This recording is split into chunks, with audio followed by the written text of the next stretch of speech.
I humbly bow down. I'm a servant of social progress. My country is the world and my religion is to do good. We are often led to believe that we have a lot of power as consumers.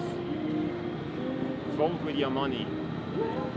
That the idea is that you choose certain companies that are ethical and you don't choose some companies that are not ethical.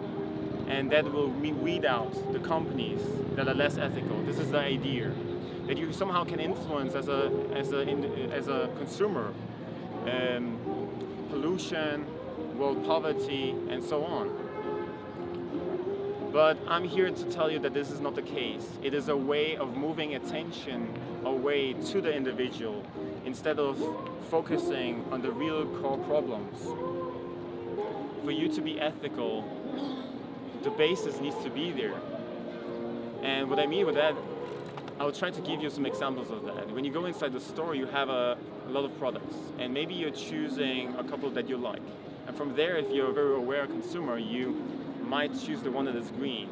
Well, if there is such a product, if this is very obvious to you, then of course you can choose that product. But just remember, even if you choose a green product or a product that is kind of ethical, that is aligned with your values and beliefs, just remember that it might be aligned in some areas, but there's other areas that the company are not telling you about where they might be not so ethical. And if it's about fruit and vegetables, that is very easy. There is a lot of products that are maybe labeled as green. But if it's a more complicated thing, like electronics, like a computer, most of the companies are under so much pressure, there's so much competition that none of them are actually ethical in any way. Like they exploit cheap labor, they create massive pollution and have often strategies that are unmoral as planned obsolescence. So this was number one. Number two is that, you know, I have a story to tell. That I was living in Berlin with my girlfriend and we moved to another apartment and we had two choices between an electrical company that was providing us electricity from like a conventional way of creating electricity. I think it was coal. And there was another company that was producing electricity in a more renewable way, sustainable way. But it was 30% more expensive. So we chose the first option, the cheaper option, because we simply couldn't afford it. And this is the reality of most people. Most people rather would spend their money on you know, buying something that is good for them. That could be you know, more healthy vegetables that are ecological. And just consider this: most people have in the world, 80% of people in the world have less than $10 a day. So most people don't have the luxury. I mean, how can you demand from them that they take an ethical choice? So maybe you're watching this video from the United States and you have a little bit more than $10 a day. I mean, you have a lot more. And for you, it's even difficult to make this choice. Imagine for the people having less than $10 a day. It's almost impossible because they are thinking about themselves. Of course they are. Because this is the only way. And we cannot demand from them. So it's not so much about ethics and morals, it's more about how much ethics you can afford as a consumer.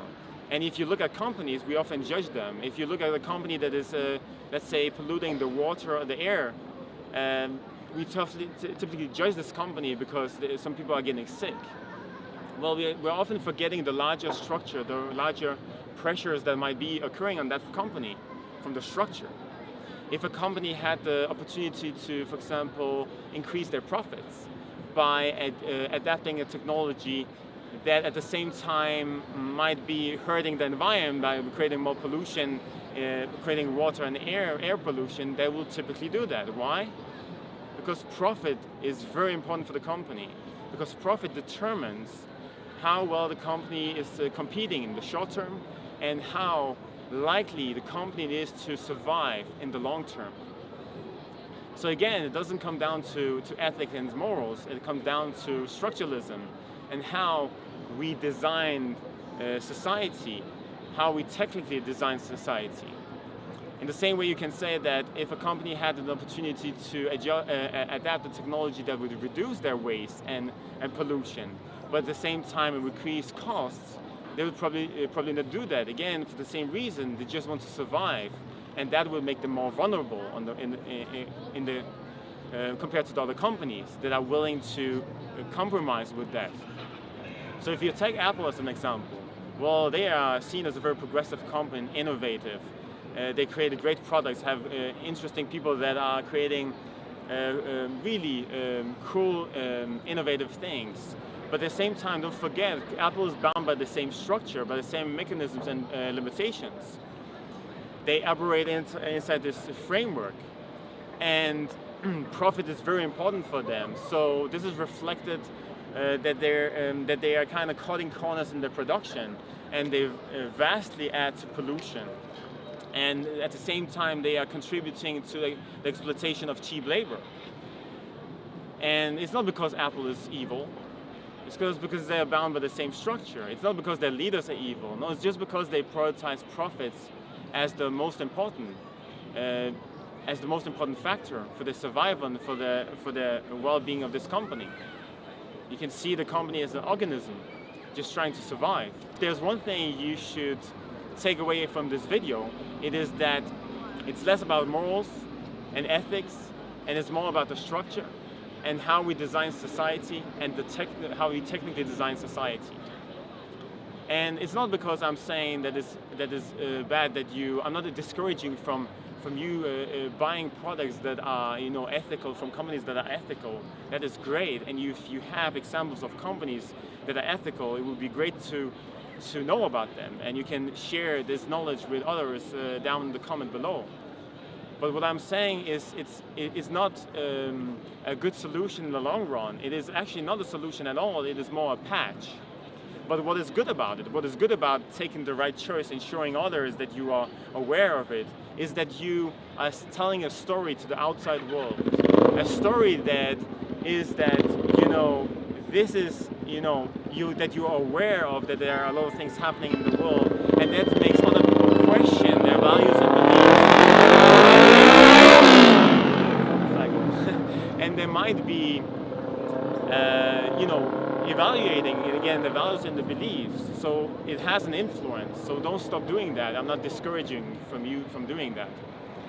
And I want to say, in the end, before we finish, is that I am talking a lot about things, especially in the first videos, I will talk a lot about what is the root problems and causalities of things.